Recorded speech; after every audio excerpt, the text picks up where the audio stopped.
Either we heal as a team, or we're going to crumble. Inch by inch, play by play, till we're finished. We're in hell right now, gentlemen. Believe me. And we can stay here, get the shit kicked out of us, or we can fight our way back into the light. We can climb out of hell. 1 inch at a time. You know, when you get old in life, things get taken from. I mean, that's part of life.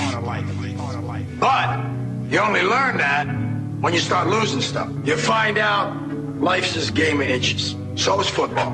Because in either game, life or football, the margin for error is so small. I mean, 1/2 a step too late or too early, and you don't quite make it. 1/2 second too slow, too fast, you don't quite catch it. The inches we need are everywhere around us. They're in every break of the game, every minute, every second.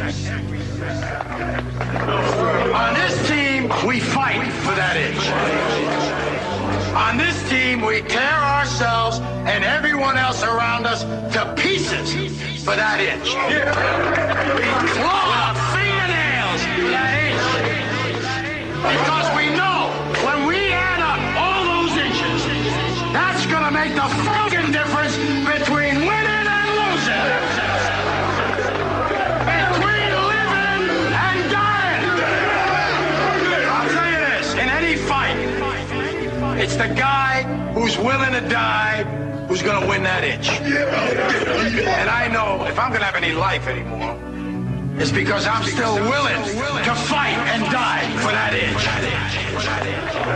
Because that's what living is. There's 6 inches in front of your face. Now I can't make you do it. You got to look at the guy next to you. Look into his eyes.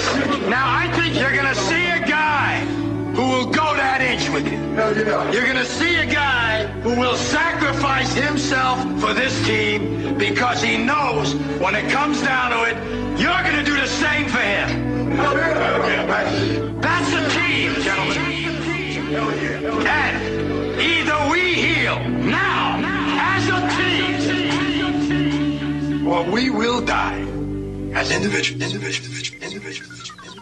Welcome to the show. It is May 29th, 2011, Memorial Day weekend. It is Down the Rabbit Hole. I'm your host, Popeye, from federaljack.com. And today I have a very special guest. But before I get to my special guest, I want to talk about something really quick. Yesterday, the U.S. Park Police Service decided that dancing in your own little 1 foot area space, very not out of control, very just maybe shaking your hips back and forth a little bit, and hugging your wife and giving your wife a kiss in public is now illegal. And they proceeded to attack a Iraq war veteran, a combat veteran who served for this country. Okay, if you buy into their whole patriotic fervor, and he served for this country. And they were arrested at the Jefferson Memorial for dancing in place. And Adam Kokesh, who's the veteran, was body slammed and attacked, physically assaulted by the police for no reason. He had his hands out, showing that he was no threat. He wasn't talking. He wasn't saying anything. He was just minding his own business. They grabbed him and body slammed him to the ground, physically assaulted him. They arrested people for dancing and hugging and kissing one guy for hugging and kissing his wife. The one cop walked over, he was hugging his wife, and the cop stuck his hands in between them. This is all in video, by the way. You can see it on YouTube. Stuck his hands in between them and physically pushed them apart. I told them to stop it. Now, these people were really able to control themselves, because if someone did that to me and put their hands on my wife, cop, no cop, I don't care who it was, I would have decked them. You touch my wife, all bets are off. But these people went there, obviously, they knew, these guys went there just to celebrate Memorial Day. Obviously, it was a little flash mob type thing. There was maybe 10 or 15 people total inside. They weren't causing any problems. They weren't running around screaming. They were just very quietly chilling out, maybe dancing in their place. You could see the videos on YouTube, and they were attacked. So welcome to the police state, where a veteran of wars in this country can't even go to a memorial for a president who, if he were alive today and saw what happened in his memorial, would be puking and be pretty pissed. Okay, and I can assure you that whatever founding fathers' bones are left, they're doing 360s in their graves right now, because this country has totally turned into a Nazi police state. So, while you're celebrating your Memorial Day weekend, while you're celebrating how the troops have all died for our freedoms, think again. Freedom died a long time ago as well. Wow. So chew on that. Now, getting to my guest, I have with me none other than Steve Stars, a man who doesn't really need an introduction to my audience because I've had him on before. He is just a fountain of information and knowledge about many things, including the Jesuit order, AIDS, health issues, the JFK assassination, 9/11, pretty much everything. All right. He's just a fountain of knowledge and information. And today I'm lucky enough to have him with me. He's going to be on joining me to talk about the Lincoln assassination. And you're going to learn some very interesting things that mainstream history has decided to just ignore. Not that they don't exist and they're made up. It's completely real, and it's all, factual information. They just decide not to tell you. So without wasting any more of the listeners' time, because you guys' time is so precious to me, Steve, say hello, and go ahead and tell everybody what you know about the Lincoln assassination. Well, thanks, Popeye. It's good to be back with all your listeners, and you've always had a really great show. I really appreciate your videos, your interest, your keenness, and, of course, on this Memorial Day weekend, I grieve over this kind of stuff myself, because we look back at the suffering and the service that people put into trying to procure our liberties for posterity, and we see what a failure this generation has been by allowing this kind of stuff to happen. But it goes back, and that's what we've been talking about for a long time. We've been looking at historical events. We looked at the Titanic, what really happened there. Of course, the Federal Reserve Act the year after. We've seen what happened with JFK. We've watched lots of videos and talked a lot about 9/11 and the Patriot Act, which really has been, a catalytic in this ongoing suffering of, the human rights issues that we've had in this country for so long, that we've held to very dearly, from all faiths and all people all around the world, openly embracing everyone who holds these truths to be self-evident, that there are certain unalienable rights, meaning that they're not granted as privileges by government. They're to be upheld and emboldened upon our laws and liberties and all matter of jurisdiction in every affair. But it's just going to pieces right now. And as we talk about the Lincoln assassination, we can talk about really what happened at that time, because a lot of people are still confused about this. I hear a lot of information all the time about people saying, well, it really wasn't about slavery, it was about states' rights versus federal rights. Well, there's some truth to that, but it's really kind of misguided. I have three words for folks that say those things. I say, well, let's look at the Lincoln-Douglas debates, because this was the debate of the issue in 1858, 2 years before the presidential election, when they were debating for the position of senator from Illinois. Lincoln and Douglas really outlined a lot of the real problems with what was going to happen pertaining to the conflict around the Civil War. And it goes way back. I mean, Henry Clay and people like that wanted to develop a free nation for blacks and former slaves to return to, and that's why the United States actually purchased a country in Africa called Liberia. And there were a lot of people who were trying to resolve the issue. Of course, slavery had become very unpopular in the North, but it was perpetuated, I believe, by the Roman Catholic Church and the very powerful banks of England and people like that who had converged as early as 1820. Popeye, we haven't really talked too much about the War of 1812, because here we keep going back further and further and looking at things, but everybody knows there was a very serious issue at that time, that Andrew Jackson, of course, was a general in that war who fought against the British at the Battle of New Orleans, and later elected president, who hated the central banking cartels of Europe. But one of the problems that they had that actually started that war was the intent to try to take over our financial institutions. And Madison, I believe it was, who vetoed the charter for the Second Bank of the United States, actually stimulated the war. And, of course, Rothschild and all the people who at that time in Europe had eyes on controlling the U.S. economy decided to enact another war against the United States in the War of 1812. Well, it came to an end, shortly thereafter. It was more or less a negotiated situation rather than a real victory. But we know that in 1822, the Rothschilds and the Bank of England converged with the Vatican Bank. And so this was the beginning of really this new world disorder financial system. They had eyes on us.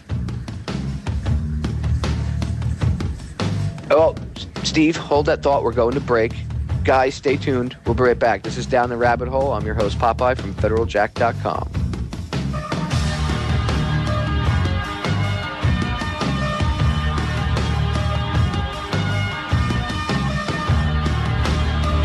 Welcome back.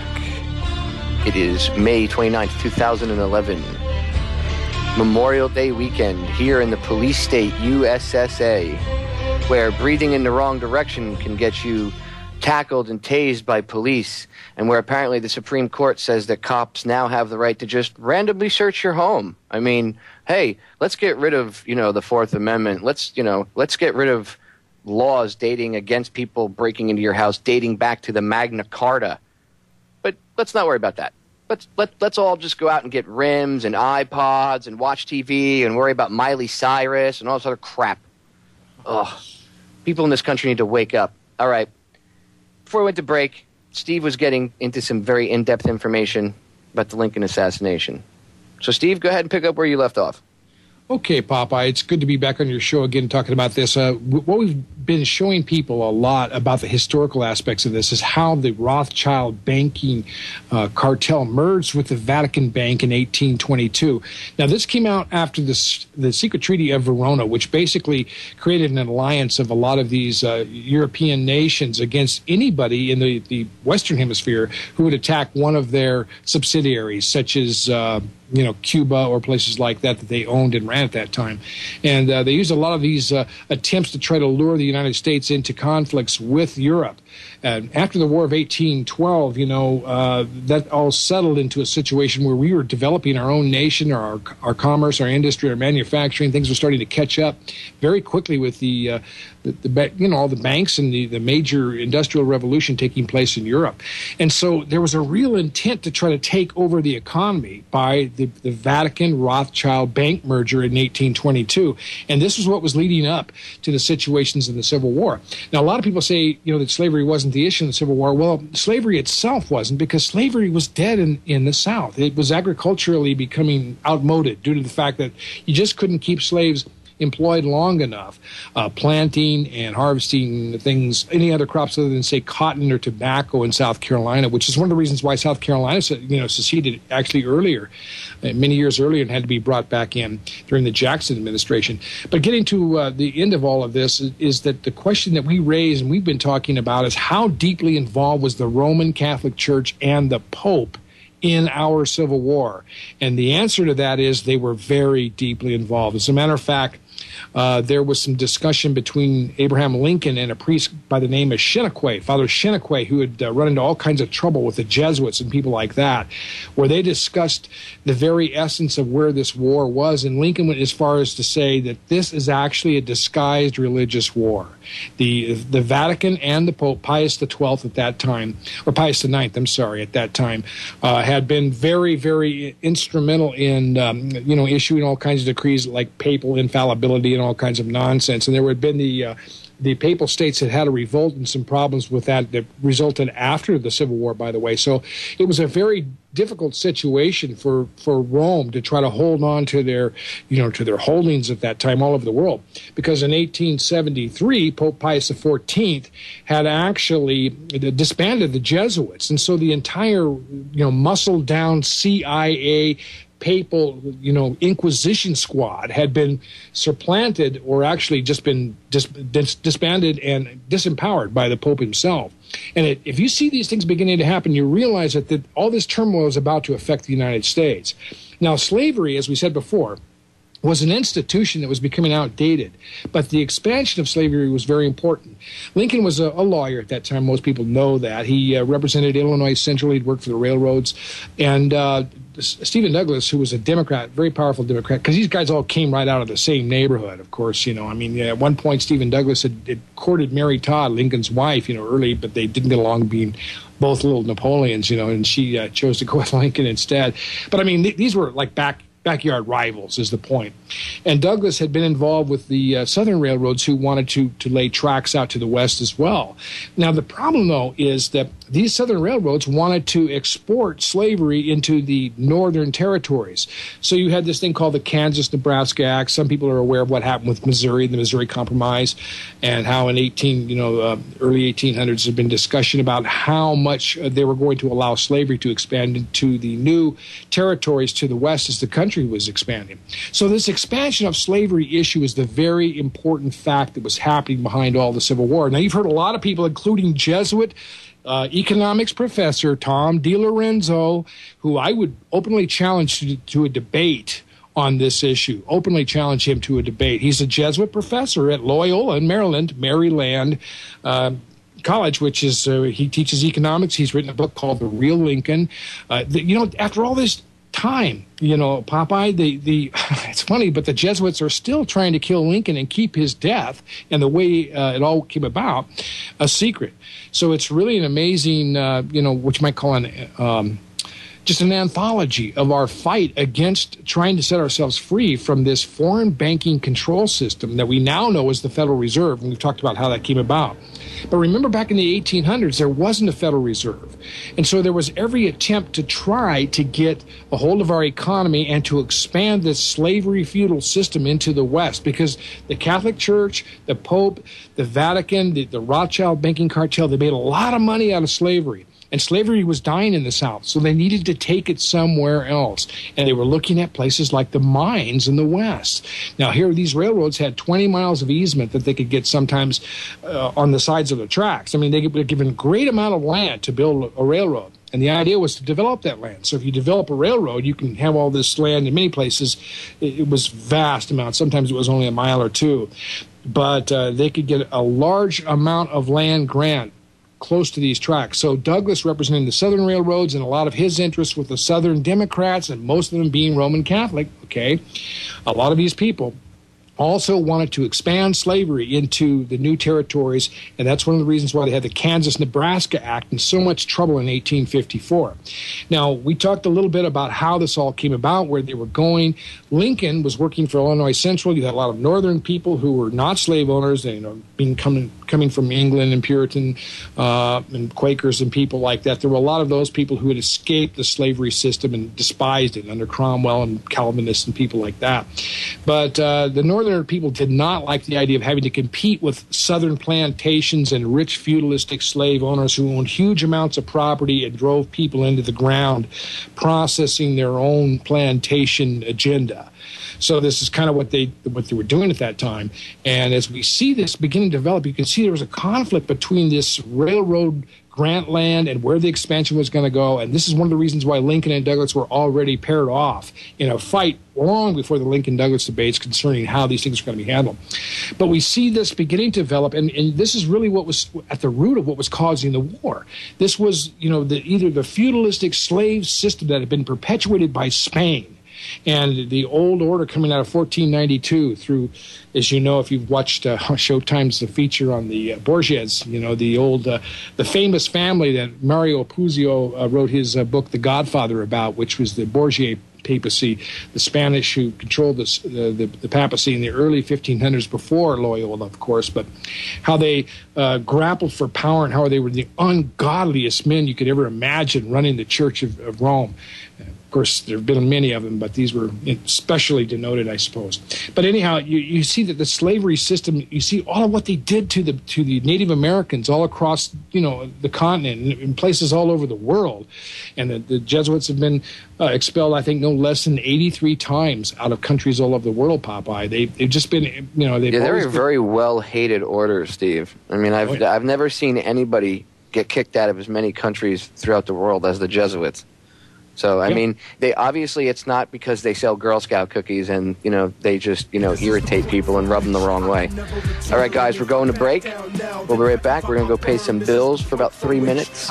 Stay tuned. Do not leave. We're going to get into the nitty-gritty of the Lincoln assassination, the Jesuit connection, John Wilkes Booth, John Surratt, and more. Stay tuned. You're listening to Micro 1650 AM, the Orion Talk Radio Network. No return, nigga, you better believe this. Mary Magdalene giving birth to the children of Jesus. The evolution of the world, bloody and dramatic.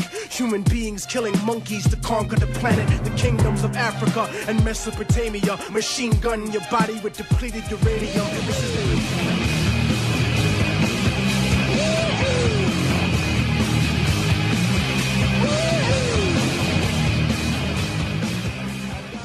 Welcome back. Today is Memorial Day 2011, May 29th. It is Sunday. This is Down the Rabbit Hole. I am your host, Popeye, from federaljack.com. Go check my website out. I put a lot of work into it. I spent a lot of time on it. Go check it out. It's full of information. It's full of videos. It's full of everything you could possibly want to educate yourself, and it's all for free. So go check it out, federaljack.com. Before the break, Steve was unlocking your minds with some new information about the Lincoln assassination. So, Steve, go ahead and pick up where you left off. Yeah, there's been a lot of things over the years. They say that history has a tendency to sort itself out as facts are corroborated and sifted, and it does take quite a few years sometimes. And, of course, some people say, well, you lose the original firsthand accounts. And, yes, that may be true, but also new firsthand accounts emerge. And oftentimes the little bit that's lost isn't as detrimental as the new that is found. And we know that now, after many years and it have gone by, and the things that were covered up, and we talked about this before, Popeye. Remember, we said that what happened after the Lincoln assassination? Were there people in Washington that actually discerned what took place? Was there somebody like an Edwin Stanton or a Colonel Lafayette Baker, or people like even Seward, who was recovering from his own attempt on his life? People like that who were aware of what was happening and who was behind all this and how far they were getting away with this. I think there was. And we talked a little bit about why they may have stood down just a little bit due to the fact that the country was reeling in just complete agony because of the Civil War. And the only thing people really wanted to do at that point was to try to get back on track. But in many ways, Popeye, I think you said this last time, that it may have been a mistake, and I think it was too, not to press in and actually find out what was really going on, because we talked about the conditions that led to the Civil War. The Roman Catholic Church and its expansionism of its own empire under a slavery situation that goes all the way back to Columbus. If they had just investigated it, Steve, it would have exposed the root of the problem right then and there at the time, which would have been more productive, even if you had pissed off some of the people that lived here, even if some people got upset or whatever, if some people were, even if it flamed a war again for another month or two, it would have been worth it to expose the cancer, the infection, scoop it out, and heal the wound properly, rather than allow that infection to bury itself deep under the skin and then, spread throughout the body, which is the United States of America, and then turn it in, destroy it and create the United States that it is today, the corporate Nazi police state that we live in currently.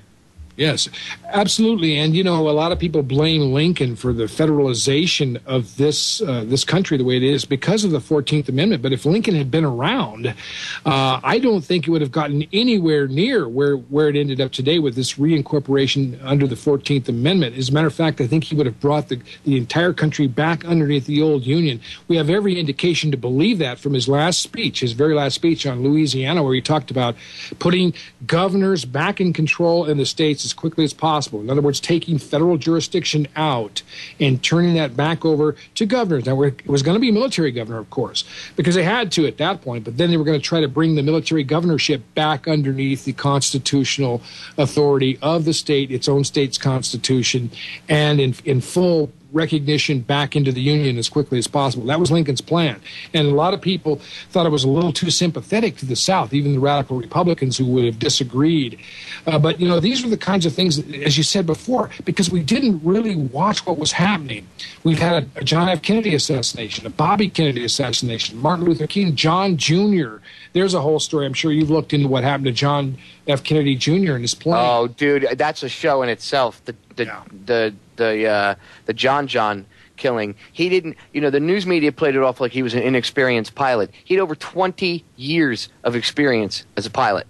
Yeah. Right, somewhere around, he was either right around, let me rephrase that. He was either right around 20 years or a little bit over 20 years. I have it, I forget the exact detail. I don't want to have somebody later on say, "Oh no, Popeye, it was 18 years and you're off by 2." So you know what I mean? I'll cover my bases. But it was very shady. They found the fuel select switch that feeds fuel to the engine in the off position. And in order to do that, you literally, there's a safety mechanism on it that you got to inside the switch. It's like anything else, you know, it's almost like a safety on a Glock. It's got the safety built into it. So you got to squeeze with your hand and like press up this button, and then the handle will move. So you can't accidentally hit it with your arm. You can't, in a panic, maybe grab it and push it. You have to purposefully grab it, squeeze it, and move it. It's made specifically for that reason, and the fuel selector switch was in the off position, which would instantaneously cut off fuel to the engines. And if you were in a dive and you cut off the fuel, there's no way that somebody could try to regain control and pull up on the yoke and pull out of the dive. Your fate is sealed. You're in a dive, that fuel selector switch gets shut off, you're done. There's an interesting documentary about John's death. So I don't want to digress too much into it, but there is an interesting documentary. You could probably find it on YouTube, The Assassination of John F. Kennedy Jr. If you go to federaljack.com and go to the Truth Movie section, you can find it in the Truth Movie section under the JFK section on there, and you will see the documentary about John. Very telling. There's some other tons of information. I don't want to get too sidetracked on it, but you're correct. John John's death was not a mere plane accident. I mean, come on, Steve. How many of these politicians, children, or people, the guy that wrote the code for the Diebold voting machines, and he came out and testified to Congress and said, "Hey, look, the video's on YouTube. He sat there and said under oath, look, I wrote the code, and if you go in the source code, that's where the backdoor code is for them to switch votes. But it's hidden inside the source code. And the source code is the only thing that Diebold won't allow federal investigators or anybody to look at because they say proprietary information. And the guy testified to Congress. It's hidden in the source code. If you don't look in the source code, you ain't going to find it. So he's telling you pretty much why they're hiding the source code, and he dies mysteriously in a plane crash. Yeah. Paul Wellstone dies mysteriously in a plane crash. You know what I'm saying? The guy from Ted Stevens, the one in Alaska, dies mysteriously in a plane crash. How come politicians are the only ones that die in these small plane crashes? The news media nowadays, the small plane crashes, they're all over it because they try to sensationalize the fear. How come you don't see these small plane crashes except when there's somebody that their political involvement might upset the status quo? Hasn't anybody ever noticed that? I mean, yeah, there are small plane crashes, but most of the ones that occur involve politicians. Isn't that a little weird? Yeah, it is. It's very strange. And we see so many of these events, the Deborah Jane Palfrey suicide, after she told everybody she was not going to be committing suicide. All she wanted to do was get her property back and be left alone. But that wasn't enough. She had her Alex book. Jones said to her, look, do you plan on committing suicide? And what did she say? No, and if you find me dead and they say I committed suicide, they killed me. And then 2 weeks later, she's dead. Yeah, it's amazing. Well, when we bring these things up and going back to what happened with Lincoln, it's not because we're sidetracking Popeye. It's because we're showing people that this stuff has been going on for a long time, and we know who's behind it. I mean, this country is no longer at all in control of its own government, the people that is. We have the CIA, the FBI. We have so many of these hijacked law enforcement organizations moving up and down the levels from very small municipalities through states, all the way up to federal offices. And we know that these people are in collusion with each other, and they're doing everything they can to keep us from waking up. So when we talk about the death of Abraham Lincoln going back, we want you to see a pivotal moment when we had the opportunity to set up our own National Treasury Central Bank, not a private central bank. There's a big difference between a private central bank and a national central bank. And this is what Lincoln tried to set up. Now, of course, you listen to Jesuit economic professor Tom DiLorenzo. He keeps talking about the federalization of the central bank.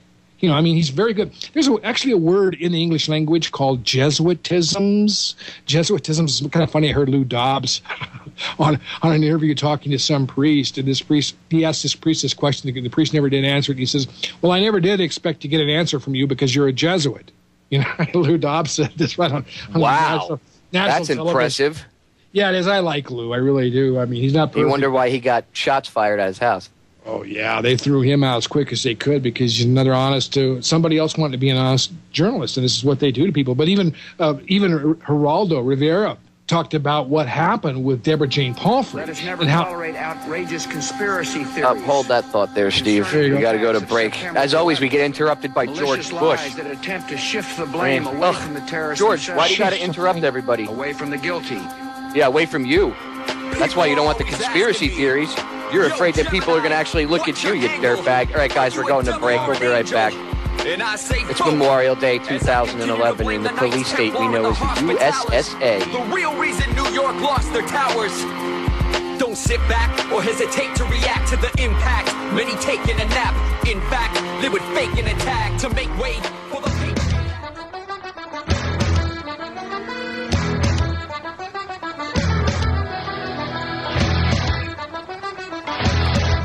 Welcome back to this last segment of the first hour of Down the Rabbit Hole. I am your host, Popeye from FederalJack.com. It is May 29th, 2011, Memorial Day for 2011 in the police state known as USSA. Be careful. You don't want to breathe in the wrong direction this weekend, kiddies. You might get beaten and tased for actually, I don't know, expressing your rights that supposedly all these veterans, you know, that got killed in all these wars, they died to protect our rights. Apparently, those rights don't exist anymore because there are bad people in caves that want to get us. So we have to give up all of our rights to be safe from the bad people in the cave. Right. That doesn't work. Giving up your liberty for security never works. Okay? And this isn't the first time a government in history has used fear to take people's freedoms away. This is just repeating it over and over and over again. And this country was a grand, vast experiment of freedom, and it is slowly dying. And it's now picked up a faster pace. So I suggest people wake up and see what's going on, get pissed off, call your representatives, hold them accountable, vote them out, do whatever. If voting doesn't work, form groups, wake people up, do whatever, get a website, you know, do whatever you got to do, educate people. See, that's the most empowering thing you could do. You know, they want people to violently revolt so that they can pick you up and put you in a FEMA camp, or they can parade you on TV and say that you're a violent extremist and everything else. They want that. That's what they're trying to push for. See, that's what I think this whole thing with giving cops the immunity to just walk into your house is. I think they're setting up the police so that somebody is going to lose it, and they're going to defend their home, which is going to be it's going to be completely justifiable that the person's defending their home, okay? And they're going to set up these cops that aren't using their brains. Sorry, guys, but you're just not using your brain power, you know, and, you know, use a little bit of cognitive thought. You guys are going to walk into someone's house just because you think you can, and you're going to be a Nazi thug, and somebody's not going to take it. I mean, how would you like it if somebody just randomly kicked in the door and started searching through your mother's house or your wife's house or your house? You know, you wouldn't like it. So, and just because you're a police officer doesn't make you above the law, and it doesn't make you a special person or any better than anybody else. You're still a citizen of this country. So you guys need to go look up the Oath Keepers and stop doing things like what you did to Adam Kokesh and the rest of those innocent people at the Jefferson Memorial. And I won't stop talking about it because it pisses me off every time I see the video. And I'm sure that Thomas Jefferson, if he were alive today, would be throwing up at what's going on in this country, and the rest of them would be too. Okay? So I don't want to digress too much. Before we went to break, Steve was getting into the vast Jesuit connection even though I kept interrupting him. He was getting into the vast Jesuit connection to Booth and John Surratt and everybody else, and he was trying to just kind of establish a little bit how much they actually controlled and how much they had their fingers involved in the Civil War itself, not just Lincoln's assassination, hence why they would be involved in killing him, because they looked at him like an enemy. You know, Lincoln tried to, a lot of people don't know, the reason why he wrote the Emancipation Proclamation was he tried to save this country from what he saw was happening. Because you had French troops up in Canada, or excuse me, you had, I think it was the French were in Mexico and the British were in Canada. And they were just waiting for the United States to break up, and they were going to come in and eat the country, what was left of it. Okay? And if it weren't for Tsar Nicholas, he sent over the Russian Navy. Right. They helped us out. Not many people know that. You know, you wonder why the Bolshevik Revolution happened, you know, not too long afterwards. And look who that was funded by, the very same people. You know, right. He pissed off the Jesuits by doing what he did because he sent the Russian Navy over. Not many people realize this, but the Russians that everybody hates are the very reason that we were able to survive the Civil War as a union, because Tsar Nicholas sent the Russian Navy over to help us. I suggest you guys go look it up, okay? And without you know, digressing too much into it. In fact, if Steve wants to cover it, I'll let him touch it. Go on, Steve. That's a very good point, because had they not covered San Francisco Bay and the Pacific coast for us at that time, it would have been very difficult for the United States to continue, because there would have been an invasion port coming in from the south and the southwest. We could have easily lost our holdings down in the Gulf of Mexico and New Orleans ports and along those lines. So the Russians basically did everything they could actually to help us win the Civil War. And not only that, but there were people, you know, the Labor Party, or well, actually the House of Commons people in Great Britain, they knew that slavery was wrong. So as you mentioned, the Emancipation Proclamation, it did very little to free slaves. All it did was free slaves in confiscated territories. But what it was a beautiful piece of political engineering, because as you pointed out, Popeye, what it did was it turned the course of public opinion in Europe against what was happening with the slavery institutions expanding in the South in the Civil War. And that was very vital, because it really caused the British to back off, at least formally, from running the blockade. And King Cotton was no longer king in the South anymore, and this really hurt them. But, you know, it's very important to realize that this one priest, Father Cheniquet, who Lincoln had actually represented in a case where the Jesuits tried to defrock him, and he was actually facing hanging with some of these charges that they'd labeled and libeled against him. Actually is what they'd done. You know, this priest had spoke to Lincoln, and from his account, the book is 50 Years in the Church of Rome. Now, I would accuse this priest of using his connections with Abraham Lincoln as, you know, wearing it on his sleeve as a publicity stunt. But he only denotes like 2 or 3 chapters, actually, to his very important and, you know, very, shall we say, celebrated meetings with Abraham Lincoln, because this is where Lincoln really revealed some of the things that he had to say. Let me just read a little bit of what Cheniquet says took place. Now, of course, you have to go by what the priest says here. You have to trust him, or this former priest, actually, who denounced Rome, and he does it very effectively in his book. But what this man Cheniquet had said, many times he repeated, this is what Lincoln had said: this war would never have been possible without the sinister influence of the Jesuits. We owe it to popery that we now see our land reddened with the blood of her noblest sons. Though there were great differences of opinion between the South and the North, the question of slavery, neither Jeff Davis nor any one of the leading men of the Confederacy would have dared to attack the North had they not relied on the promise of the Jesuits under the mask of democracy. The money and arms of the Roman Catholic, even the arms of France, were at their disposal if they would attack us. I pity the priests, the bishops, and the monks of Rome in the United States when the people realize that they are, in a great part, responsible for the tears and the blood shed in this war. He's talking about the Civil War. The latter more terrible will the retribution be. I conceal what I know on this subject from the knowledge of this nation. For if the people knew the whole truth, this war would turn into a religious war, and it would tenfold more savage and bloody character. It would become merciless as all religious wars are. It would become a war of extermination on both sides. The Protestants of both the North and the South would surely unite to exterminate the priests and the Jesuits if they could hear what Professor Morse, and by the way, that's the professor who developed Morse code, if what Professor Morse had said to me of the plots made in the very city of Rome to destroy this republic. If they could learn how the priests and nuns and monks which daily land on our shores under the pretext of preaching their religion, instructing the people in their schools, taking care of the sick in their hospitals, are nothing else but the emissaries of the Pope, of Napoleon, and of other despots of Europe to undermine our institutions. They alienate the hearts of our people from our Constitution, our laws, destroy our schools, and prepare a reign of anarchy here as they have done in Ireland, Mexico, and Spain, and wherever there are any people who want to be free, etc. So this is one of the quotes that Shenandoah had heard from Lincoln, actually in a private meeting. But it's very true that Shenandoah did meet with Lincoln. Those are all documented. There are several letters, of course, between the two that underline these very precepts.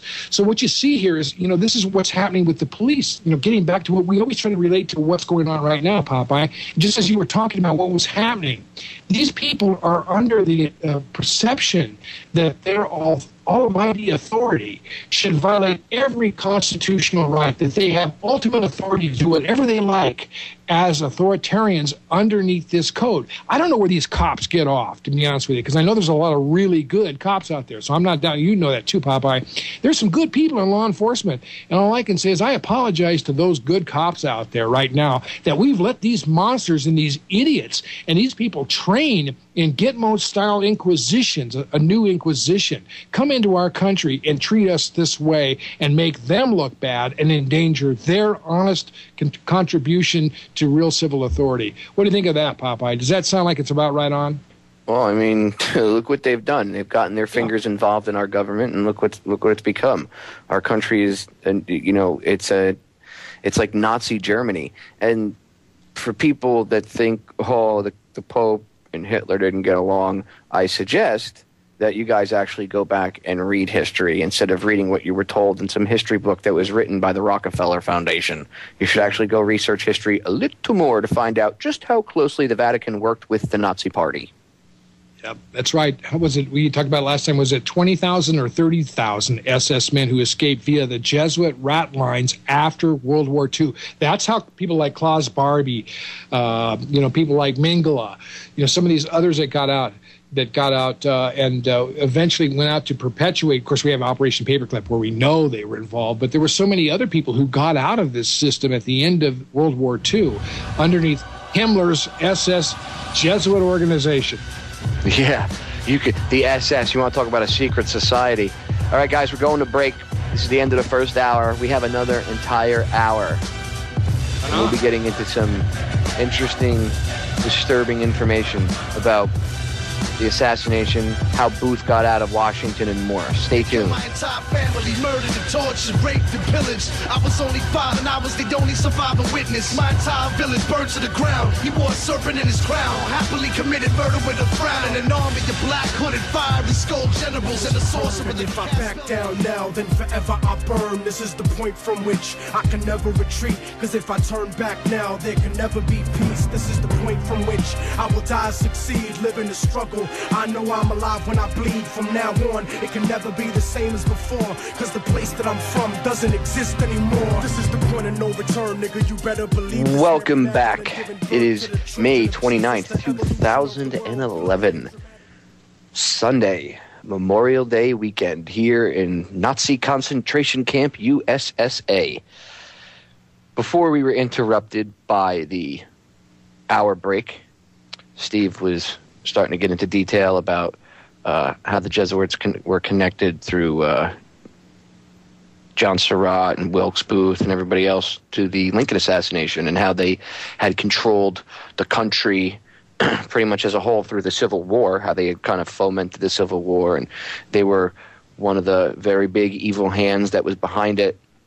And of course, Steve was trying to give everybody enough information to understand who the Jesuit order is, a little bit of background information on them. Although I suggest you don't just take what we say to heart. I suggest you actually go do some research on them, and you'll see some very interesting, disturbing things about the Jesuit order itself and their hands and everything. I mean, Adam Weishaupt was a Jesuit, and he founded the Bavarian Illuminati in 1776. The Illuminati that everybody talks about. Now, you have the Bavarian Illuminati, and there is another section of the Illuminati. They aren't the only ones, but they are the people. The Weishaupt's little group are some of the people that are still in power today. And there's other, I mean, they're all interconnected. If you go back, they all go back to the black nobility families of Europe and Spain and everything else. And I could go into this for hours and hours and hours. Anyway, Steve, go ahead and tell everybody how, the connections of like Surratt and the assassination. Yeah, we one of the things that you pointed out last time that we did a show similar to this, Popeye, was that look at the picture of John Wilkes Booth with his hand, the hidden hand. In other words, his hand inside his coat. Yes. Notice how that also resembles Andrew Johnson, vice president. He also has the hidden hand, as well as, we know who made that famous, Napoleon, right? Of course. This is a symbol and a signal to that organization at that time of the hidden hand. It's not as popular anymore, but you see a lot of these people who are involved with this plot using that as a code word or a code image, you might say, in a lot of their pictures, so people know who these folks really were.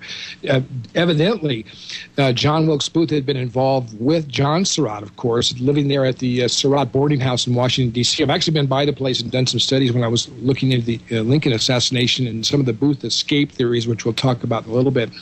But it's very interesting that this place, that there were actually Jesuit priests who were boarding there. It was a constant rendezvous point. And Cheniquet names them by name. If you want to read his book, you can actually find out who these people were, the very ones who spirited John Surratt out of Washington after the murder.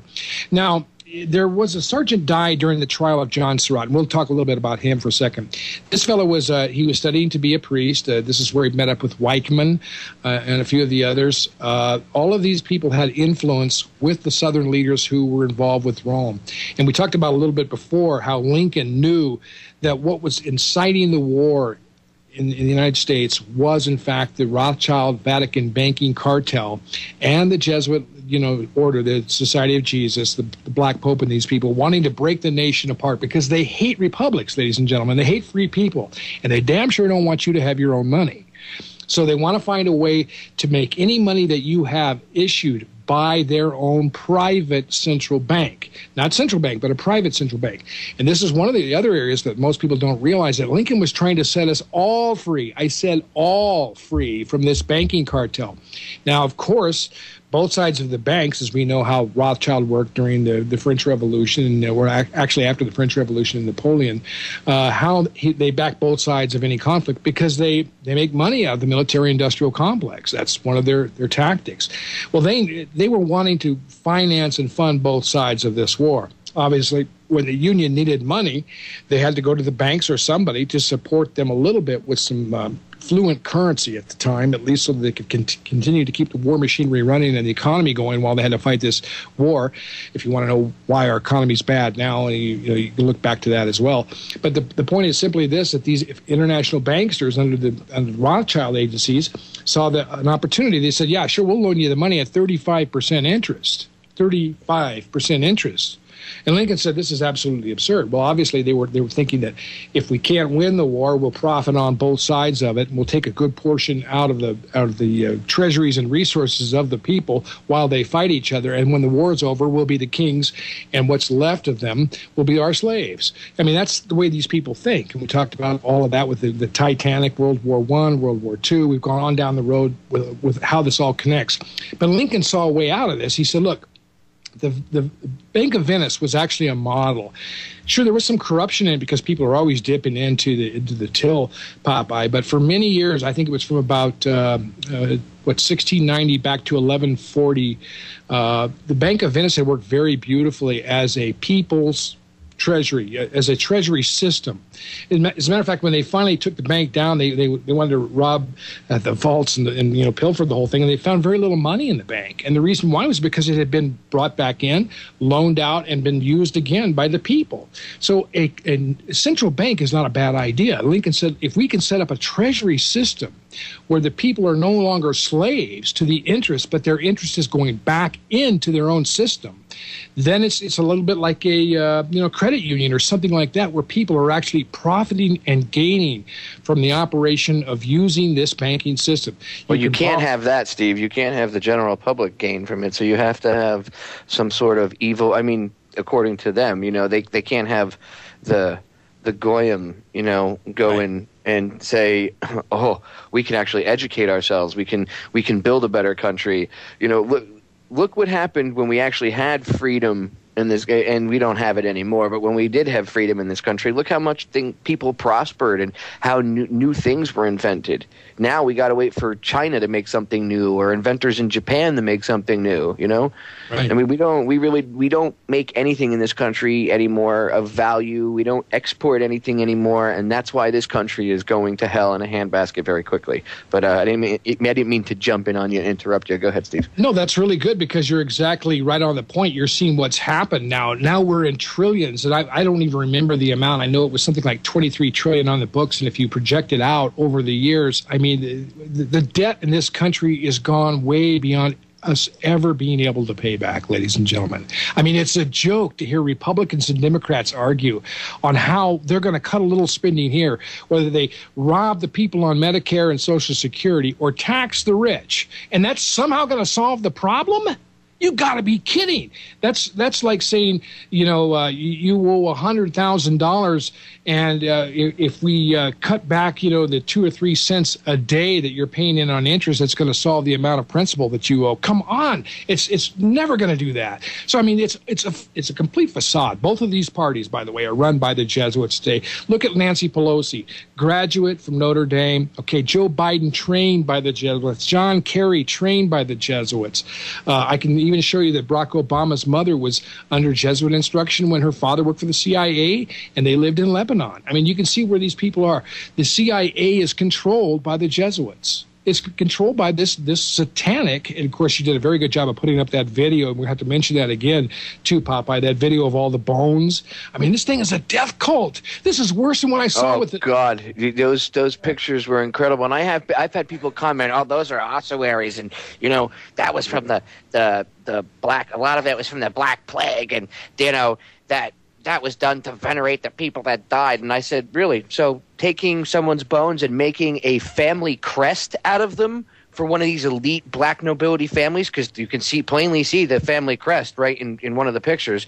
And so making this family crest out of human bones, that's okay. That's not evil. That's not twisted and sick. That's venerating the dead. No. Knowing what I know about the Jesuits and the Catholics, they're a death cult. All right, they're obsessed with Satanism.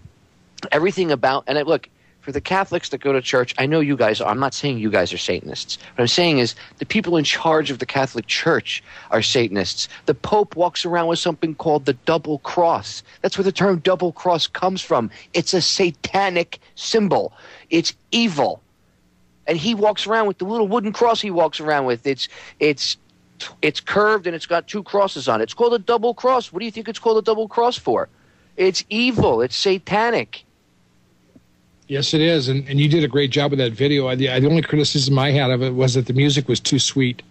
You know what I mean? To go with the ugly, atrocious, horrible pictures. I mean, I've seen some of these things. You remember, we've seen the pictures of the so-called lambskins made out of human skin that the Germans had, the Nazis had. We'll talk about the Nazis as well.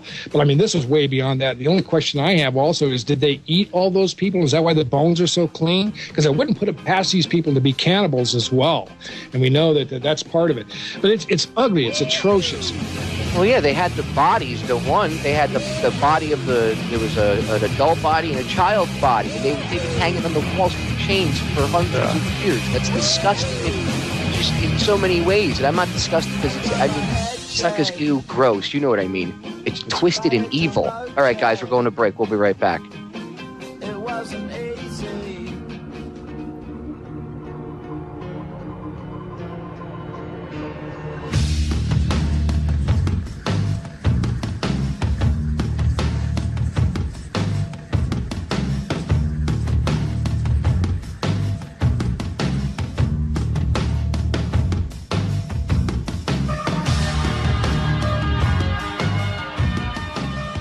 Welcome back, guys. Today is May 29th, 2011. It is Sunday, Memorial Day weekend for 2011. And today I'm joined by one of my very good friends, fellow filmmaker and investigative journalist, but first and foremost, a friend of mine, Steve Stars. Steve, go ahead and take it away. Well, it's my pleasure to be with you, Popeye, and the accommodations always for the great work you've done. We just ought to mention our websites. If you want to visit my website, it's called AIDSFraudVideo.com. There's a documentary up there that you can look at for free if you like. It's AIDSFraudVideo.com. I produced a documentary called HIV equals AIDS, Fact or Fraud. And you know the funny thing about this, Popeye? I had no idea that the Jesuits were behind the AIDS fraud when I did it. Believe it or not. It wasn't until people like yourself, I was listening to the radio and somebody said, did you know that Robert Gallo and Anthony Fauci are both members of the Sword of Loyola? I said, well, yeah, but isn't that kind of like, the Knights of Columbus or one of these other organizations? I mean, what does that make them evil? And so, I started looking at this. I started realizing that they commandeered the Health and Human Services Secretary, Margaret Heckler, through this whole process of creating a massive cup of Borgia, was AZT. They're exterminating people all over the world with this thing, giving this drug which is designed to destroy DNA to pregnant women in Africa. Designed to destroy DNA. So the side effect, that's what it does. I mean, it's absolutely, and I had no idea. I'd studied the Lincoln assassination for years, been out to Georgetown itself and gotten into the Special Collections Library there to look at some of the documents. The people were very nice to me, as a matter of fact. I liked them. But I had no idea what was going on with all of this. Can you imagine me waking up and realizing I spent 10 or 15 years studying things and all of a sudden finding that I'd never really gotten to the bottom of it and how closely it was related to all this satanic material? That's what happened to me. So visit our website, AIDSFraudVideo.com. You can see the video for free up there if you just want to watch it off of Google. If you want a copy of the DVD, I'm also sending out a free copy of 9/11 Mysteries, which is a great film about 9/11. It's got a lot of great footage in it. 9/11 Mysteries, and I'm going to send out a little this week of the the 29th of May, or this week, the first week in June. If you and also, if you hear this in delayed radio broadcasts, which we know we do, I will send out some information on the Lincoln assassination stuff and John Wilkes Booth escape theories and some of this other material on paper for you. So if you go there and you want to help us out financially, just get a copy of the disc at $14.95, includes your shipping. Inside the U.S., it's $3 extra for outside the country, but I'll cram this thing with as much information as I can, friends, because really the issue is I'd rather have you get it in hand than anything else. And if you don't have the money, watch it for free. AIDSFraudVideo.com. I know that sounds like a plug, but I thought I've got to get that in there. And Popeye, you got to tell them about your site too, federaljack.com, and what you got up there right now. Well, the site is just like an archive of, articles dating back to, I think it's 2007 we have it going back till. And there's videos, there's pictures, there's tons of stuff in there. You could, anything you want to look up, we have a search bar. Just go in there and type in, Jesuits and whatever articles with the tags Jesuit attached to it, and I tag everything accordingly. So anything that's in there pertaining to the Jesuits will pop up. I mean, you click the police state, and every police state article will pop up. And I guarantee you could spend a week on my website and you won't be able to even get through a quarter of what's on there. So, and it's there for a reason, so people could freely see the information. The reason I aggregate, not only do we write our own articles, but I also aggregate from other sites, is because what happens if those sites get taken out? Then you'll never know the information that was on that website. So we're kind of like we're a news website / archive / video archive, because I have a truth movie section. We have our own version of YouTube, which is called TrueTube. It's got a few bugs, but we're working it out. For a free video service, you can upload, there's no time limit. You can upload videos, and then it gives you, HTML code, which you can then embed on a website or wherever else you want to put it. And it also gives you a link, so if you wanted to, you could actually share the video on, you could just share the video link right on, Facebook or anything else. And like I said, it's got a few bugs, but for a free video hosting service that we don't charge anybody for, and the only thing, we don't censor stuff, the only thing I don't tolerate being uploaded is if you're going to upload stupid crap. Like if you try to upload porn or something stupid like someone riding a bicycle off the roof of a garage, like early YouTube type crap. That's not what it's about. It's for people that have been censored by YouTube, stuff that YouTube will knowingly, put into the memory hole, which has happened to me thousands of times, or people's accounts get closed because they put a video up that YouTube doesn't want out. That kind of stuff is what I want uploaded to TrueTube. And you can access it. Just go to federaljack.com. It says right on the right-hand side, you'll see a bunch of different widgets. One of them says TrueTube. Click on it. Brings you right to the home page. You can sign up. And then once you're signed in or signed up, you can log in and you can upload videos. And if anybody has any problems, with it or whatever, or any questions, contact us through info@federaljack.com, and we will respond to you as quickly as we possibly can. Excellent. I'm glad you got that out, because I've been on your site and I've seen a lot of things there, and I've really been, like you said, it will take well over a couple of weeks just to even dent it, to get in there, and there's just an enormous amount of volume of archived material. So this is an important thing, friends. We are. This is a great age of communications, but we always face the possibility of losing this wonderful blessing called the internet right now, because we could see this all go down. We look at Cass Sunstein, we look at these people, Jay Rockefeller. So many of these people are very upset by the fact that we are exposing the Jesuit power grid. We're exposing. Well, look what Jay Rockefeller said. He said perhaps the internet should never have existed. Yeah.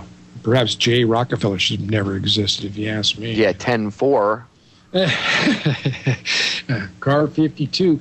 I'll tell you, you were right on, though. You were pointing out these incredible encroachments upon our Bill of Rights, and that's what it's been about all along. Getting back to what Lincoln was saying, he said he was telling this former priest Chenique, he said, surely we've had some brave and reliable Roman Catholic officers and soldiers in our armies, but they form an insignificant minority when compared to the Roman Catholic traitors against whom we have to guard ourselves day and night.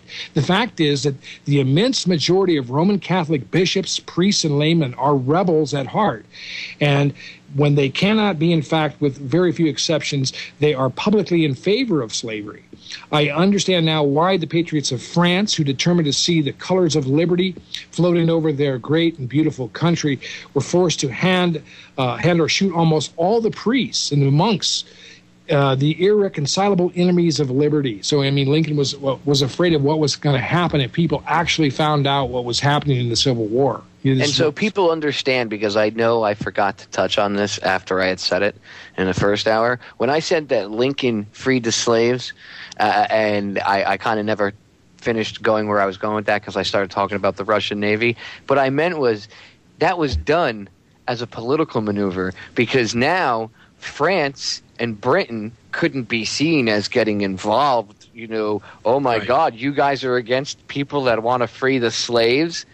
So a lot of people think that he did it, I wanted to free the slaves. And I'm not saying that he maybe would have freed them later on or whatever, but that wasn't done as the grand gesture that you're force-fed today. That was done to save his political rear end and to save the – well, I shouldn't say it was – I should rephrase that. It was politically done to save the country's rear end. Let us never because tolerate now like I said, theories. It would make France and Britain look really bad that they were trying to help the South continue slavery.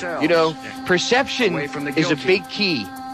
So it's like my drill instructor said, perception is everything. Doesn't matter if you're really doing it. If I perceive you to be doing it, that's it. All right, guys, we're going to break. We'll be right back. This is Down the Rabbit Hole. I'm your host, Popeye, and I'm joined by Steve Stars. Stay tuned. The real reason New York lost their towers. Don't sit back or hesitate to react to the impact. Many taking a nap. Don't forget to check out my good friend. To make way for the Patriots.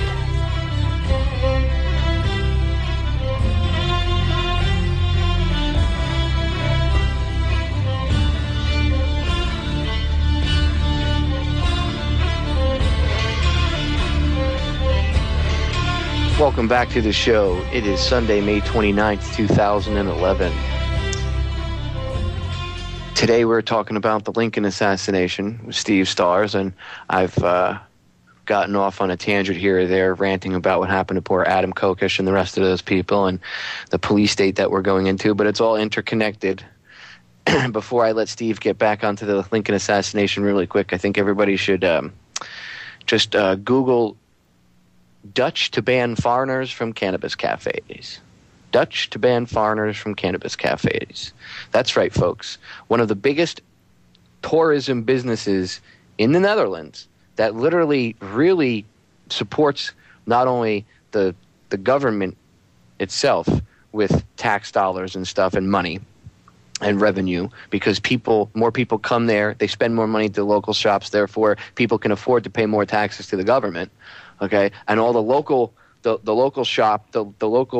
municipalities, they benefit from issuing permits and stuff, and people coming and spending more money in the local city itself. But apparently the Netherlands doesn't care because they've gotten some a little more conservative. And of course, it's not really conservatism, it's the New World Order putting its evil little henchmen in. And now the Dutch cabinet announced Friday that it's moving ahead with plans to effectively bar foreigners from any of the country's cannabis cafe coffee shops. So if you're a foreigner and you want to go to Amsterdam, you are not allowed. They're pushing to make it so that you can't go into a cannabis cafe, which it's legal to. It's all it is pot, folks. It's not you're shooting up heroin. You're not. If you've ever been to Amsterdam, which I have twice, okay, I've spent almost a total of a month there. It is one of the most crime-free cities you'll ever see. It's very clean. I mean, they have crime, but it's not like any of our major cities. They don't have a homeless problem like we do because they take care of their people. It's very different. So it's more of a socialist country, yes. And I'm not saying all their laws are perfect, but what I'm saying is when it comes to their laws with marijuana coffee shops, there's no kids running around shooting heroin in the alleyways because of it. Like you hear all these retarded politicians and liars, against it, and all these people that try to say, "Oh, don't legalize marijuana." It's all BS. If anybody's ever been to Amsterdam, they know what I'm talking about. And now they're trying to take away, people being able to go to at least Amsterdam if they want to go on vacation and say they want to go there, like Cannabis Cup. That's a huge draw. And people that don't understand, I mean, there are coffee shops. I went there one year and I was talking to one of the owners, and they told me that one of the coffee shops spent over 250,000 euro alone on T-shirts and swag, like stickers and keychains and stuff, just to give away to people that were coming in for the Cannabis Cup. Okay, and now there may be a lot of people don't smoke pot, whatever. That's your personal thing. But why are these people that do, and they're not hurting anybody, they're not hardcore drug addicts? Okay, why are these people being attacked? Why? Why is it so against the rules? Why is it so? Oh, we can't do that. Why is the federal government calling up, governors and telling them do not sign laws that are going to legalize medical marijuana in your state, even though your state, the lawmakers in your state and the voters in your state are the ones that want it? We're the federal government. This is getting out of control. And all of this, a lot of this, goes back and stems back to Lincoln's assassination and the 14th Amendment. And like Steve said, and from the research I've seen, and I could be wrong, but I think that Lincoln would have repealed it and gotten rid of it because he, like Steve, I think you even touched on this, he wasn't trying to give federal authority. He was giving the state authority. He wanted to try to bring it back to where it should be. He acted like a tyrant during the Civil War, suspending habeas corpus and things. And I'm not saying he was perfect, but I do think at the overall grand scheme of things, I think Lincoln was trying to at least fix the Union because he realized on a grander scale what was really happening. He realized this wasn't about, I want to keep my slaves and I want to be a slave owner or anything. I think he realized it was a grander thing than that. And even if the general public didn't, I think he realized it, knew what was up, and that's why they killed him. Because he did a lot of things Kennedy did. He issued greenbacks. Kennedy had what was called the Kennedy greenback, backed by silver. He was gonna tell he was telling the Federal Reserve, he wasn't, I even shouldn't say he was going to, he told the Federal Reserve to kick rocks. He was breaking up the CIA. He was hitting these people where it hurts. And I'm not saying Kennedy was perfect, but see, he actually believed he was the president and that he could do things to better the country. And when John wouldn't do what he was told, they blew his head off. End of story. And they did the same thing to Lincoln, except Lincoln was more of a pain in the rear end to them. He was kind of more of a thorn in their side. So we're kind of running out of time, Steve. So a lot of people, if you guys want to get the full story, there's a video. It's called, you go on Federal Jack Tube 5, or you can see it on my website, federaljack.com. And if you go to my YouTube channel, Federal Jack Tube 5, you'll see it up there. It's special broadcast. Or excuse me, I'm sorry, it's not on mine. You have to go to the Intel Hub's YouTube channel and check out their website too, the intelhub.com. Those guys are really awesome. They bust their butts working, and they're good friends of mine. But go to their YouTube channel, Not For Sale, the number 2, and then NWO. And check them out. You'll see it's a special broadcast with Steve Stars, and it says Down the Rabbit Hole with Popeye. Special broadcast, Steve Stars on the Lincoln assassination. And Steve gave me about an hour of his time, and we went into a very in-depth, fully detailed video to kind of be a companion to Steve coming on the radio, because we knew that with breaks and everything else, and if there was a topical issue or something that might come up, that we might get a little sidetracked here or there. So if you guys get a chance, go listen to the video or just look it up on YouTube, Down the Rabbit Hole with Popeye, special broadcast, Steve Stars on the Titanic. Or excuse me, not on the Titanic. That was another one. You can check that out. It's on the Lincoln assassination. And you will there's a ton of information in there that's kind of like, it's a companion video to this interview. Now, Steve, since we're kind of short on time, we have like this segment and one more left. Get into a little bit about, I know you touched on the Jesuits and a little bit you touched on them, but how, like, you were talking about the movie The Conspirator with Robert Redford, for instance, and you explained how it was somewhat of a decent movie, except for the fact they didn't explain how, John Surratt, who had fled the country and hid out at the Vatican, how was he arrested? They don't explain to you that he hung out and stayed at the Vatican, and that that picture where he's dressed up as the little papal assistant. Right. Yeah, they didn't go into that much at all, and I wonder whether Redford himself, because I understood there were some problems with the treatment on this. I mean, there were really some real difficulty, and he did a pretty good job of showing you that Mary Surratt was a very devout Catholic woman. What they didn't talk about was that these Jesuit priests had been staying at her boarding house, which was called the Nest of Spies by Andrew Johnson and a few other people, and they didn't really tell you very much about the setting of how it was known, actually, that John Surratt escaped from Washington. Now, he was identified at his own trial. We'll tell you about how he got arrested in just a minute. But he was identified as standing outside the theater, with a stopwatch. And I remember there were two attacks that took place. One was on Bill Seward, William Seward, who was Secretary of State at that time. Most people don't realize it, but Seward got his start in politics in the anti-Freemason Party. He and Lincoln were a lot alike in certain aspects, in that they both realized that there were enclaves of elitists that wanted to take over. So Seward really wasn't a lot of people thought he was pretty much an upscale New York type person, but he was a lot more closely related to people who recognized the difficulties of elitism and the kind of autocrats who can get into power and take over things. Seward there was an attempt on Seward's life that night as well. Now, there was a timekeeper out front who was shouting out times. He was standing out by the president's buggy, and even though he was identified by a Union patrol agent by the name of Sergeant Dye, who noticed him, who said, "This is awful strange, a guy calling out times standing out in front of the theater." And John Surratt claimed that he wasn't anywhere near the theater. As a matter of fact, he was on his way to New York at that time. But yet we know from Chenequet and others that there was a whole rat line manipulation of how he had moved from one place to another, all the way up to Montreal, back to Quebec, and various places underneath the auspices of these Jesuits who were keeping him hidden. They kept him hidden this whole time until they could export him into Rome. Now, in the movie The Conspirator, if you get to go see The Conspirator, you'll see that the whole story is about his mother, who was going to hang on the gallows, because they were using her basically as bait to try to get John Surratt to surrender. And what the priests are saying is, they're telling, what her attorney is telling the priest, "You better get John back here or she's going to swing." And she did. Which goes to show you how much Surratt really cared about the Jesuit order more than he cared about his own mother. Isn't that interesting? And I suggest everybody go look up the Jesuit Oath. Just go on Google or Bing and type in Jesuit Oath during the break. We'll be right back. This is Down the Rabbit Hole. I'm your host, Popeye, from federaljack.com.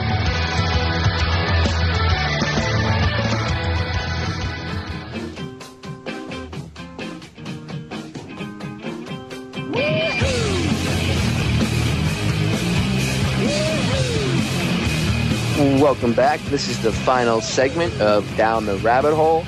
I'm your host, Popeye, from federaljack.com, and today I am joined by my good friend Steve Stars, and we've been talking about the Lincoln assassination. And in the final segment here, we have a little bit of time, and Steve and I are going to cram as much information into it as we possibly can. Again, go Google or go on YouTube and look up Down the Rabbit Hole with Popeye, special broadcast, Steve Stars on the Lincoln assassination.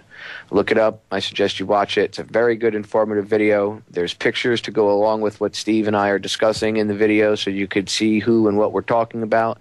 I show people with the name on the picture, so you can get you can put a face to who we're discussing. And during the break, Steve brought up a good point that in the video we do explain about the connections of a man who was very well known to anybody that's ever researched, in I guess I'll call it the conspiracy realm, and I'm doing air quotes, by a man by the name of Albert Pike. Now, he's a Civil War general, Confederate general. Okay, so there's no reason to honor this man, in Washington. Yet they have a statue of him outside of our Department of Justice. And back then, not even a year after Lincoln's death, apparently Pike, a 33rd degree Freemason, member of the Illuminati, a Satanist, the founder of the Ku Klux Klan. This guy is having, and a former Confederate general, and this guy is having dinner and hanging out with President Andrew Johnson, who, became president because of Lincoln's assassination. So, Steve, go ahead into some of the information you have about that. It's amazing that, this man, Albert Pike, had, formulated the Knights of the Golden Circle. The Freemasons have always tried to divorce their association between him and the KKK, but I think it's a very solid line. I think there's a very close association because everything around it peripherally just lines directly up. I believe he was one of the formulators of the Ku Klux Klan. The guy was a Confederate war criminal, not just a general, not just an evil man in terms of what he did in the rebellion, but he was definitely a war criminal. I mean, there was all kinds of abuses, even among children and stuff like that. And now notice this, Andrew Johnson, on April 22nd, 1866, this is hardly even a year after the assassination of Abraham Lincoln, has Andrew Johnson in the White House. And then on June 20th, 1867, Scottish Rite officials conferred upon Johnson he went from the 4th to the 32nd degree Freemasonry, So you can see that there was really a very bad connection between somebody who was highly suspicious. And this man, of course, people can study, and I think a lot of your listeners already know, Popeye, about who Albert Pike was and what he did. But it's hard to believe that this war criminal, Confederate war criminal, is in the White House being entertained by Andrew Johnson. Now, that brings up the whole issue of how closely connected was John Wilkes Booth with Andrew Johnson. There's a couple of good programs out there now. Brad Meltzer did a piece on Decoded recently. They won't talk about it on History Channel. Of course, History Channel is owned by Hearst Communications, famous for yellow journalism, giving you all the peripheral items of conspiracy theories, but never tying the dots together, which is what happens generally with almost everything on History Channel. But this has been out recently, and you'll see Nate Orlick, who I worked with a little bit back, not directly but indirectly as an advisor back when the days when the Unsolved Mysteries pieces came out. So if you go online, if you want to see this part about the John Wilkes Booth escape theories, there's a very good program out on that Unsolved Mysteries did. Robert Stack with Unsolved Mysteries. He hosts that program, and you can see 2 segments on YouTube. Unsolved Mysteries Booth Escape. Just Google Unsolved Mysteries Booth escape theories, or John Wilkes Booth. It was one of the most popular programs that NBC ever had on this whole issue of Booth escaping. So there's a lot of theories that John Wilkes Booth escaped from Garrett's barn, that he wasn't shot there. Very good reasons logistically, what I would say, would add up to the very, very likely possibility, Popeye, that he did escape. But the real issue of this whole thing is, what was the connection between Andrew Johnson, the vice president, and John Wilkes Booth? And as we said before, you can see both of them with the hidden hand in their photographs. Both of them. There's a very prominent photograph, a portrait of Andrew Johnson with the hidden hand, and John Wilkes Booth as well. Now, Andrew Johnson had known Booth. There was not unlikely that he would have, because they were both fairly prominent Southern people. They actually dated daughters from the same family, albeit quite a bit of time and distance between the two in age group. But there was it wasn't uncommon for somebody like, say, John Wilkes Booth to talk to the vice president. It would be like, say, Peter Fonda talking to Al Gore or something like that today. It's not uncommon. But the reality is, they found John Wilkes Booth's calling card in Andrew Johnson's mailbox at the Kirkwood Hotel on the very day of the assassination. And I had the handwriting analyzed, and it says, "Don't wish to disturb you. Are you in?" JWB, John Wilkes Booth, on the back of his portfolio calling card. It is Booth's handwriting.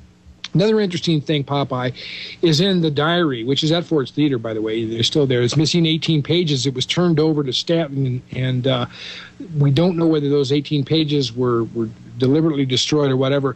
Booth says that God made him the instrument of ridding the nation of this tyrant, Abraham Lincoln. And the wording is so similar to the Jesuit oath again. We say it's that same kind of a thing, that ideology of being the instrument of the leadership of the papacy, or the Black Pope, who controls the entire world government for some nefarious idea that these guys get sucked into before they realize how deep they are down into the masochistic, psychopathic ideology that Freemasonry leads you into, and the deep, deep, deep, dark realms of the Catholic Church. They're all tied together. So you see that Andrew Johnson is meeting with Albert Pike, but his calling card, or in his mailbox, there's a calling card from John Wilkes Booth, and it says, "Don't wish to disturb you. Are you in?" On the day of the assassination, Mary Lincoln said, "What was that calling card doing in Andrew Johnson's mailbox?" She was a very suspicious woman, but Lincoln even accredited her, saying she's a very keen political, perceptive person, that she knows what's going on. She knows the motives of a lot of these people, and she'd been right over and over. Lincoln said, "I've even had to learn to rely on her insights, because she's right." Mary Lincoln said that she believed that Johnson had some hand in all of this, meaning Andrew Johnson was part of the plot to kill Lincoln. And so what you're seeing here is, you're seeing after the war was over, just as Lincoln had even told Chiniquy, if they can't win the war, they'll take me out and try to decapitate what we've done and subvert it after the war is over. And that's exactly what they did. That's why the Reconstruction was such a disaster. Johnson did almost everything he could to stop the 14th Amendment as it was written at that time, to allow universal suffrage of all men, or basically people born in the United States, black men included. Remember, women didn't even vote at this time. But until they had rewritten the 14th Amendment much later, where it was now a new incorporation, 1871, of course, it had all been changed quite a bit. Even though the amendment had gone through, there had been some ratification. It didn't clear the Freeman Act, and some of these other things that Johnson had stood against were really very detrimental to the whole cause. It was a slap in the face of every Union soldier. So you see what happened here is, again, another decapitation of leadership. Andrew Johnson was an inebriate, a goofball, a complete idiot. And the big problem is we've seen this before with LBJ, we've seen this with others. And just to say this in passing, there have been 8 presidents killed or that died in the United States office while in office, and I believe as many as 7 of them have been killed by the same conspiracy, Popeye. I mean, this goes back to Zach Taylor, it goes back to Harrison. They tried to kill Buchanan. They tried to poison Buchanan. I think they actually poisoned 23 people at a very large banquet. They tried killing Andrew Jackson, too, but luckily the guy came up to him, pulled out 2 pistols, squeezed both triggers, and both pistols misfired. Do you want to talk about divine intervention? Yeah. Exactly. That's what it's been. And this is what we see. You know, we look at this whole situation. Well, now you have Garfield. Garfield actually summoned Robert Lincoln to come to talk to him. He said, listen, what was going on with your father right before his assassination? Because he knew something was getting ready to happen. He was shot down. Then McKinley. Then Harding. Many people believe Harding was poisoned as well. It's odd that three of these presidents appear to have been poisoned with the notorious cup of Borgia. If you don't know what the cup of Borgia is, look it up. It's the poisonous cup that they've used for many, many centuries to kill a lot of people. They've poisoned so many people, including popes. Pope Clement XIV believed that he had been poisoned after he banned the Jesuits in 1773 because they had caused so much mischief. But as we said before, the Jesuits are like the CIA. As a matter of fact, they are the CIA. Call it Catholics in Action if you want to. Catholics in Action. Leon CIA. Panetta, the head of the CIA, going to be the Secretary of Defense, Jesuit trained. James Clapper, you look at your spy czar. Look where he's from. James Clapper, Georgetown. Same thing. Petraeus, same thing. Yep. Petraeus is a Jesuit. He's going to run the CIA. But that's just coincidence, Steve. That's just coincidence. It's horrific. We are controlled by this Inquisition. It's a modern-day Inquisition, Popeye. Welcome to the high-tech Dark Ages. And we, in this last few minutes, get a chance to talk to people. I hope they hear what we're saying. Because, friends, if we don't turn this around and expose this thing and run these people out, I don't care how they go. What do you do with traitors? But the bottom line is we need to identify who they are. Exactly. We need to identify them, point them out, and then we need to get rid of them and excise them like the big cancerous tumor that they are. Otherwise, the dark ages that happened in the past are going to reoccur, except with a huge technological edge to them. That's what's going on. Guys, it's been a great show. Steve, it's been a great show having you on. I want to thank listeners for listening. Guys, stick around and check out John Preston and check out all the other hosts on the Orion Talk Radio Network, Micro 1650 AM. And have a good Memorial Day. Committed murder with a frown and an army of black hooded fiery skull generals and a sorcerer that can cast spells in a chain.